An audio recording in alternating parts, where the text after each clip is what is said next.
¿Es capaz Irene Montero, exministra y autora de la ley trans en España, de definir qué es una mujer? Veámoslo. Uno de los aspectos más controvertidos de la llamada ley trans, de la ley para la igualdad real y efectiva de las personas trans, es el concepto de la autodeterminación de género. Cualquier persona que se autoidentifique o como mujer o como hombre se puede inscribir sin mayores requisitos en el registro civil o como mujer o como hombre. O expresado de otra manera, la ley no contiene una definición sustantiva de qué es hombre y de qué es mujer. Vacía de contenido ambas palabras y las remite a la percepción enteramente subjetiva de la persona. Y esa percepción subjetiva puede estar enteramente desvinculada de cualquier elemento objetivo más allá de la propia percepción subjetiva. Es decir, que es una definición de género totalmente autorreferencial. En el vídeo que dedicamos a analizar esta ley ya dijimos que este vaciamiento del significado legal de sexo masculino y de sexo femenino podía acarrear ventajas dentro de una sociedad donde no se consagra la igualdad ante la ley entre sexos, donde por el hecho de ser hombre o por el hecho de ser mujer se te aplican unas normas distintas. Y en tal caso, si se convierte en enteramente potestativo ser hombre o ser mujer, basta con modificar la inscripción en el registro civil, pues entonces la ley pierde mucha fuerza a la hora de discriminar entre personas. Porque si las mujeres, por ejemplo, cuentan con determinadas regulaciones legales que les son favorables, un hombre puede acceder a esas mismas regulaciones legales favorables meramente cambiándose la inscripción registral del sexo, de hombre a mujer. Por supuesto, y tal como también explicamos en ese vídeo, la ley trans en su redacción actual también acarrea muchos peligros para la libertad, dado que no se trata únicamente de que una persona pueda modificar su inscripción registral del sexo, sino que el resto de las personas están obligadas a tratarla según su inscripción registral de sexo. Por tanto, es una ley que no se limita meramente a respetar desde un punto de vista jurídico cuál es el sexo autopercibido de cada persona, sino que impone al resto de ciudadanos obligaciones positivas para con esa persona en función del sexo que se autoperciba. Pero bueno, dejando de lado todo este debate sobre las implicaciones de la ley trans para las libertades individuales dentro de una sociedad, lo que sí es incuestionable es lo que mencionaba hace un momento, que la ley trans vacía de significado ser hombre o ser mujer.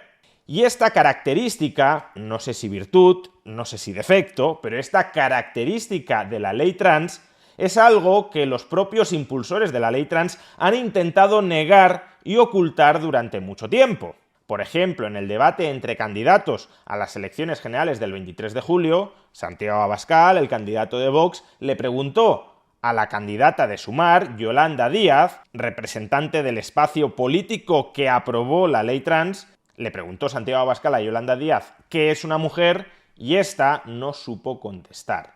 ¿Qué es una mujer para ustedes? Yo lo tengo claro, pero ¿qué es una mujer para ustedes? ¿Qué es una mujer, señora Abascal, para usted? Lo estoy preguntando yo. No, le pregunto yo a usted, ¿qué es una mujer para usted? Pues aquí se ha quedado en tablas, no lo van a contestar, pero si ustedes piensan que un hombre que se autopercibe de género femenino es una mujer, ustedes están muy equivocados y ponen en riesgo a las mujeres. Pero es verdad que Yolanda Díaz, a pesar de ser la líder política y representante del espacio a la izquierda del PSOE, Sumar, Podemos, etcétera, que ha sido el espacio redactor e impulsor de la ley trans, es cierto que Yolanda Díaz no ha sido la autora intelectual de la ley trans, con lo cual quizá ella haya dado su apoyo a la ley trans sin poseer unos fundamentos doctrinales muy sólidos sobre la ideología que subyace a esa ley trans. Pero quien sí ha sido la autora intelectual de la ley trans, sin ningún tipo de dudas, ha sido Irene Montero, ministra de Igualdad en el momento en el que se aprobó esta ley trans. Y recientemente le han dirigido a Irene Montero esta misma pregunta: ¿qué es una mujer? ¿Cómo definimos técnicamente, rigurosamente, exhaustivamente qué es una mujer? Y la respuesta que ofrece Irene Montero a esta pregunta, en principio tan sencilla de formular, aunque no necesariamente tan fácil de responder, la respuesta que ofrece Irene Montero a esta pregunta, y recordemos que Irene Montero es la autora intelectual de la ley trans, es para llevarse las manos a la cabeza. Ser mujer es tener una posición en la sociedad de desigualdad frente a los hombres. ¿Y lo pondrías así en el diccionario? En plan, Bueno, mujer, no sé, persona que tiene... nunca me han pedido el ejercicio de hacer una definición de la RAE, pero vale, estamos jugando a eso. acepto el reto. Pero lo que me dices es como podríamos poner persona que sufre de más violencia, que sufre de más pobreza, persona que sufre de más discriminación. Eso sería la definición de mujer. Sí. Desde luego, mucho más que tener determinadas características biológicas o características femeninas por excelencia que nadie sabe listar. Hay muchas mujeres que no cumplen con esas características, con una o con varias. Irene Montero no afronta esta pregunta, que debería ser una pregunta clave, básica, fundamental, a responder por cualquier persona antes de impulsar cualquier ley trans. Irene Montero no afronta esta pregunta cómoda, segura de sí misma, sino más bien titubeante, dubitativa. Ella misma llega a decir que jamás se ha enfrentado al reto de tener que definir qué es mujer según la RAE, según aquello que debería aparecer en el diccionario. Nunca me han pedido el ejercicio de hacer una definición de la RAE, pero vale. Sin embargo, esto no es del todo cierto, porque en cualquier texto legal suele haber un apartado de definiciones, es decir, cómo se han de interpretar dentro de la propia ley cada uno de los términos que utiliza la ley. Y en la ley trans también hay un artículo de definiciones, concretamente el artículo 3º. Definiciones a los efectos de esta ley se entiende por discriminación directa, discriminación indirecta, discriminación múltiple e interseccional, etcétera, etcétera. Y en el apartado H sí encontramos una definición de identidad sexual. Concretamente, identidad sexual, vivencia interna e individual del sexo, tal y como cada persona la siente y autodefine, pudiendo o no corresponder con el sexo asignado al nacer. Por tanto, Irene Montero sí ha tenido que definir en la ley trans qué es una mujer. Y en la ley trans se define mujer como la vivencia interna de una persona de ser mujer, nada más. Pero claro, como ya hemos dicho, esto vacía de significado qué es ser mujer o qué es ser hombre. Básicamente se sustituye el significado por el significante. Ser mujer no es nada más allá de llamarse mujer. Ser hombre no es nada más allá de llamarse hombre. Porque incluso para que una persona se pueda sentir mujer o sentir hombre, tiene que referenciar ese sentimiento a algo sustantivo. Yo me siento esto. ¿Y esto qué es? Pues algo específico, algo concreto, algo determinado. Pero claro, si definimos esto simplemente como aquello que me siento yo, ese esto no está determinado. Lo único que me siento, por tanto, son esas palabras, nada más. Por ejemplo, inventemos una palabra, omnólido. ¿Cuál es el significado de omnólido? No lo tiene. Yo me puedo sentir omnólido. Si no sé qué es omnólido, no me puedo sentir omnólido, más allá de decir que me siento el significante de esa palabra, es decir, omnólido. Por tanto, como digo, la ley trans sí o sí vacía de significado qué es ser mujer o qué es ser hombre, al menos a efectos legales, porque no contiene ninguna definición sustantiva ni de hombre ni de mujer.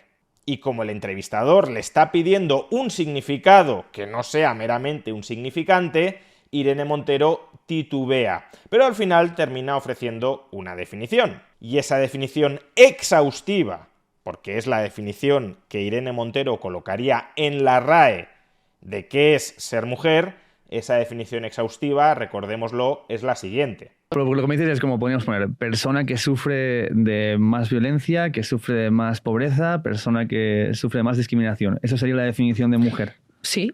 Creo que todos entendemos que esta definición es bastante problemática, pero no sé hasta qué punto nos damos cuenta de cuán problemática es. En primer lugar, es una definición que atenta contra la ley trans, porque la ley trans nos dice que ser mujer es meramente percibirse mujer. Y aquí Irene Montero nos está diciendo que ser mujer es estar en una posición de más desigualdad o de más pobreza. Por tanto, si una persona es rica y poderosa y se percibe mujer, según la definición que ahora nos está dando Irene Montero, no sería mujer por mucho que se perciba tal. Es decir, que habría un conflicto entre la realidad y la percepción de esa realidad. O expresado de otra manera, la ley trans contiene una definición de mujer o de hombre enteramente subjetiva, basta con que me perciba mujer para ser mujer, y ahora Irene Montero está ofreciendo una definición objetiva. Mujer es aquella persona en posición de desigualdad o de mayor desigualdad frente a otras. Por consiguiente, ya de entrada, Irene Montero está atacando de raíz el espíritu de su ley trans. Una ley que pretende vaciar de contenido qué es ser mujer y qué es ser hombre, y ahora ella le está dando contenido. Mujer es una persona en posición de más discriminación, de más desigualdad y de más pobreza que el resto, mientras que hombre es una persona en posición de mayor privilegio, de mayor poder, de mayor riqueza frente al resto. Y en segundo lugar, este criterio objetivo que ahora está abrazando Irene Montero para distinguir entre hombre y mujer: hombre es el poderoso, es el rico, es el privilegiado, mujer es la persona pobre, la persona débil, la persona subordinada. Este criterio objetivo no resulta demasiado intuitivo, básicamente porque está reemplazando mujer por pobre y hombre por rico. Según esta definición, hay una relación de identidad entre mujer y pobreza y entre hombre y riqueza. Mujer es una persona pobre y toda persona pobre es mujer. Y a su vez, hombre es una persona rica y toda persona rica es un hombre. Y dejando de lado que aquí ya nos meteríamos en umbrales de pobreza y de riqueza, a partir de qué nivel de riqueza o de qué percentil en la distribución social de la riqueza uno empieza a ser hombre y hasta el cual es mujer, aparte de este problema bastante obvio, esta definición de mujer igual pobre, hombre igual rico, choca de lleno con nuestra percepción de hechos objetivos, como es la genética y el dimorfismo sexual en la especie humana. Percibimos a Irene Montero como mujer, primero, porque externamente posee rasgos de mujer, y segundo, y más importante, su genética es la de una mujer. Por ejemplo, tiene 2 cromosomas X. Y claro, si percibimos a Irene Montero como mujer porque estamos definiendo mujer a partir de ciertos criterios materiales objetivos, e Irene Montero nos está diciendo que mujer no es eso, sino que mujer es ser pobre, es ser débil, es estar discriminada, pues entonces la objeción, la crítica, la reacción obvia ante esta respuesta es preguntarle a ella si ella, que no es ni pobre, ni está sometida, ni carece de poder, de hecho ha poseído muchísimo poder político, tanto como para impulsar y aprobar la ley trans, imponiéndola en todo el país, si ella, Irene Montero, no es mujer. Pero entonces, por ejemplo, tú no entrarías en esta descripción de mujer que me estás diciendo. ¿A qué te refieres? Porque es una persona que tiene un acceso público, cierto poder adquisitivo, que no es tan discriminada porque es una persona que ha llegado a ciertas cuotas de poder. Con total seguridad, Irene Montero se halla entre el 10% de la sociedad española más rica, más conocida y también más poderosa. Incluso me atrevería a decir en el top 1%, porque esta persona ha sido ministra y por tanto ha tenido el aparato del Estado o parte del aparato del Estado a su servicio. Con lo cual, si definimos mujer como aquella persona relativamente pobre, relativamente débil, relativamente subordinada, Irene Montero, estando en el top 10% o incluso en el top 1% de la sociedad, no entraría en esa definición de mujer.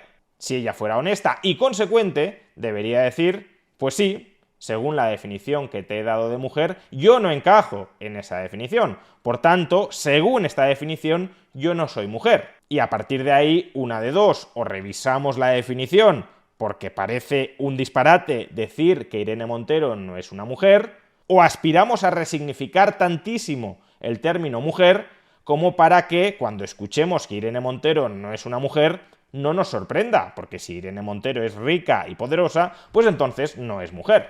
Sin embargo, Irene Montero no hace ninguna de las dos cosas. Escuchémosla. Una persona que ha llegado a ciertas cuotas de poder y que no tiene... Y sigo ese teniendo lugar. más riesgo que cualquier hombre, que es la categoría, ¿no?, por oposición, y precisamente de ahí también el cuestionamiento del binarismo que se hace desde las lógicas LGTBI, desde las lógicas trans. Sigo teniendo más posibilidades que cualquier hombre de sufrir una agresión sexual y también de sufrir pobreza.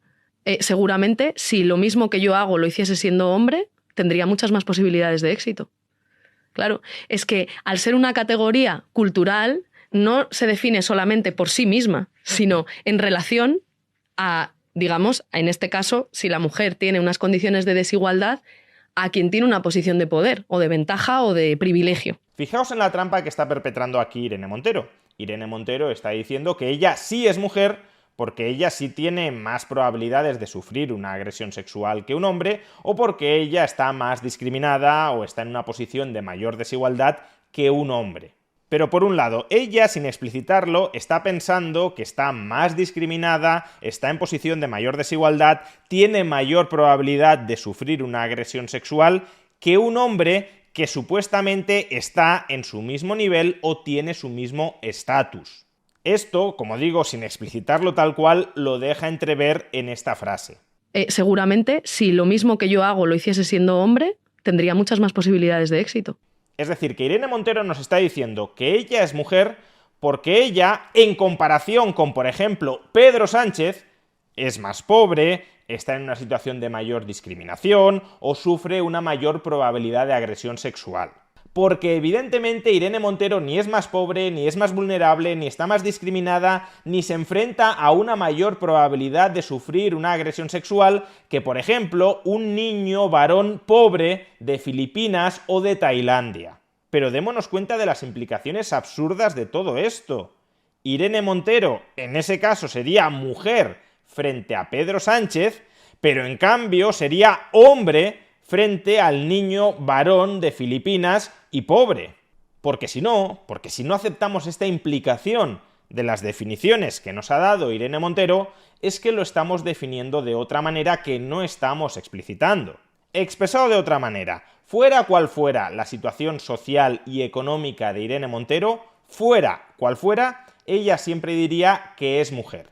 Aunque se convirtiera en la persona más rica de España, aunque llegara a ser presidenta del gobierno, aunque llegara a ser presidenta de la República, ella seguiría diciendo que es mujer. No empezaría a decir, bueno, como soy la persona más rica y más poderosa del país, a partir de ahora me he convertido en un hombre. No. Porque se percibe como mujer y porque además sabe que hay hechos objetivos que la califican como mujer. Y si sea cual sea su posición socioeconómica, ella se va a definir como mujer, entonces es que la posición socioeconómica no integra la definición de mujer. El niño varón pobre de Filipinas seguirá siendo un hombre, por mucho que sea muy pobre, por mucho que se enfrente a una muy alta probabilidad de agresión sexual y por mucho que esté en una posición más vulnerable que Irene Montero. Porque aunque no lo reconozca, nada de todo esto integra para Irene Montero la definición de hombre y la definición de mujer.